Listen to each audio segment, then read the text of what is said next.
qué mejor manera de deshacer miedos que con el invitado de hoy, que es el licenciado Alfredo García, terapeuta psicoespiritual, que ya ha estado con nosotros en otras ocasiones. Y Alfredo, pues muchas gracias por estar aquí nuevamente con nosotros. Al contrario, muchísimas gracias a ti, Jorge, y gracias a tus radioescuchas por estar aquí con nosotros también. Y qué bueno, me da mucho gusto saber que me dice que estuviste hoy en la televisión en Nuevo y tuviste mucha expectativa de la gente. Fíjate que sí, es impresionante la cantidad de llamadas de personas que querían saber pues el origen psicosomático de muchas de sus dolencias, de sus enfermedades, y pues bueno, siempre es interesante ver cómo lo que dices tú, el miedo, ¿no? Se repite y se repite y se repite en muchas de estas enfermedades y padecimientos. Que al fin de cuentas, esa es la parte que vamos haciendo que la bomba se haga como que la bomba de tiempo se haga más grande, ¿no? Porque les hagamos la vuelta por los miedos a enfrentar, cuando realmente enfrentamos esas emociones y hacemos una liberación emocional, te liberas de tantas enfermedades que traes ahí acumuladas. Efectivamente. Y esa parte me gustaría mucho que lo enfocáramos, que de hecho precisamente Alfredo viene a Monterrey a dar un curso de conciencia superior de la salud para la nueva era, donde precisamente tomamos más conciencia de cómo todas nuestras enfermedades pues tienen un origen emocional, y si nosotros realmente nos ponemos a trabajar en nuestras emociones, caramba, nos vamos a evitar infinidad de enfermedades en el futuro, y hasta las que ya traemos pues las podemos también empezar a deshacer, porque a fin de cuentas todo es un miedo que viene detrás de todo esto, se llama enfermedad. Y en esta parte, Alfredo, ya te ha tocado estar, pues ya has venido varias veces a Monterrey, y a mí me encanta ver que la cantidad de gente que ya ha ido a terapias contigo y cómo realmente la liberación emocional que recibe esta gente al reconectarse con su cuerpo emocional, y que se dan cuenta que pues, es más el miedo que le tenemos que lo que es en sí el vivir el proceso de perdón. Claro, lo que pasa es que vamos formando patrones, generamos, pues los patrones no son sino paradigmas que nosotros vamos estableciendo en nuestras vidas y vamos estableciendo en nuestra familia y en nuestra sociedad. Los paradigmas son estas creencias que creemos que son inamovibles y que son casi que cuestión de fe, y vivimos en orden a estos paradigmas. Justamente el curso de lo que pretende es romper este tipo de paradigmas tanto podríamos decir personales como sociales o incluso religiosos. Comentaba hace un rato con mi socia justamente de un artículo medio chusco que había leído yo hace un tiempo, que uno de los grandes paradigmas de su tiempo era incluso soportado no solo por la ciencia, sino soportado por la iglesia de una manera pues verdaderamente férrea, en donde se establecía que la Tierra era plana y que era el centro del universo. Y a Galileo Galilei se le acusó de herejía y estuvo a punto de morir. Y bueno, pues cuando se tuvo que echar para atrás en esta cónclave, en este juicio que le hicieron, todavía al final hizo la famosa frase, ya así como de salidita y como que no, y espero que no me oigan, y sin embargo giran. Y lo curioso de esto es que hace apenas unos pocos años, no me acuerdo si fueron 3, 4, 5 años, que el Santo Oficio le retira el cargo de herejía que le habían impuesto a Galileo Galilei pues hace como 500 años. Todavía estaba vigente. Todavía está vigente, pero alguien se lo por si se volvió a aparecer. No, porque nunca se le perdonó, digamos, ¿no? Siempre quedó ahí ese cargo como de, bueno, pues medio lo perdonamos por cuestión política, pero ahí está. Y a alguien se le ocurrió meter una apelación y bueno, ganó la apelación después de 2 o 3 años de deliberaciones en el Santo Oficio. Algo que debería haber sido un plumazo en el momento, ¿no? Y oye, la ironía es que es un muy buen ejemplo, porque cuando hablamos hoy de la Edad Media y de la Inquisición y todo esto, ¿cómo es posible que existieran semejantes barbaridades? Dices tú, oye caramba, pero si todavía parece que vivimos en esa época.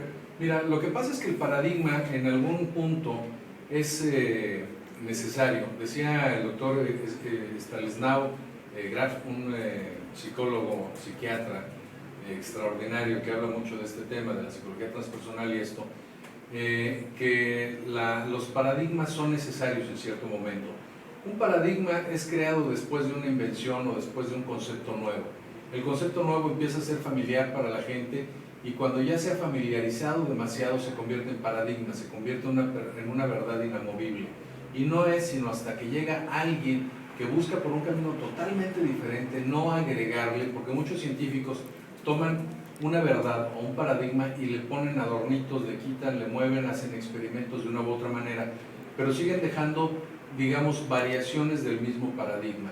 Pero no es sino hasta que llega alguien que rompe totalmente con este paradigma, que rompe y se va por una ruta totalmente diferente a la que estaba establecida, que se genera una nueva verdad. Y esta verdad con el tiempo va a volver a ser parte del paradigma.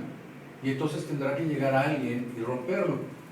No sé, se me ocurre por ejemplo Newton, cuando hablaba que todo lo que los cuerpos eran atraídos entre sí, yo lo explicaba a través de la fuerza de gravedad. Entonces él establece esta ley de gravedad, habla de ella y da la explicación de esto, y no es sino hasta que llega Einstein y algunos otros que a través de la teoría de la relatividad es que rompen este paradigma y hablan de otros conceptos totalmente diferentes.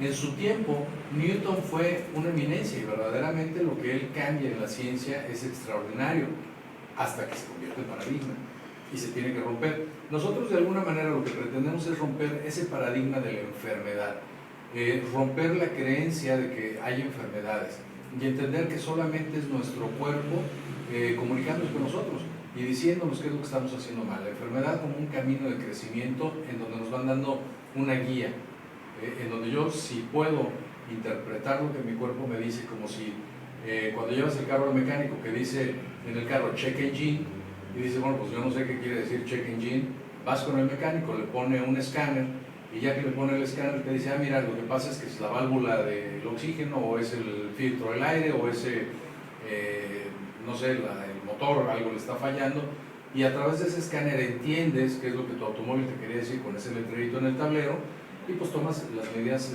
correctivas. Entonces, de esa manera pretendemos nosotros romper esos paradigmas. Hay enfermedades que el simple nombre de la enfermedad asusta.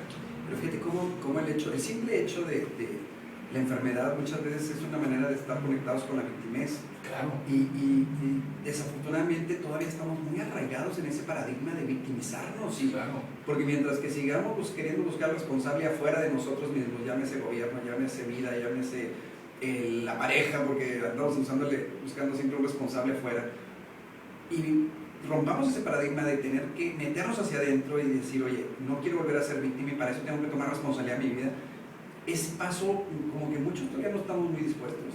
Fíjate que casualmente ayer en el Facebook una señora de Colombia nos mandaba una pregunta ahí en el inbox y nos decía justamente algo referente a lo que dices. Decía, ¿por qué siempre que empiezo algo y siento que no lo estoy haciendo bien, lo aborto, lo termino, en vez de completar la tarea? Si siento que no puedo ser así como que muy bueno en eso, simplemente lo hago a un lado y eso me frustra y me hace sentirme deprimida.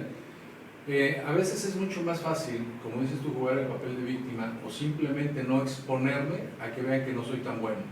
Si mis padres, por ejemplo, dentro de estos patrones generados, nos establecen ciertas, ¿cómo te diré? Pues metas muy altas, o yo creo que mis padres esperan mucho de mí, yo no quiero quedar mal con ellos, y si siento que algo no los va a hacer sentirse orgullosos, en vez de meterle ganas y en vez de decir, bueno, aunque yo no sea el mejor, lo voy a hacer porque me gusta, prefiero abortarlo, prefiero dejarlo antes de exponerme. Antes de sentir que no estoy... ¿cómo ven? Bueno, ahorita hablamos de este tema porque ya me está pidiendo corte, pero este tema se está poniendo muy interesante, así que ya saben, si Alfredo puede, todos podemos, y no se nos despegue en esta hora porque vamos a empezar a tomar mucha conciencia de lo que es el bienestar, la salud y poder deshacer ese paradigma de la enfermedad. Ahorita regresamos.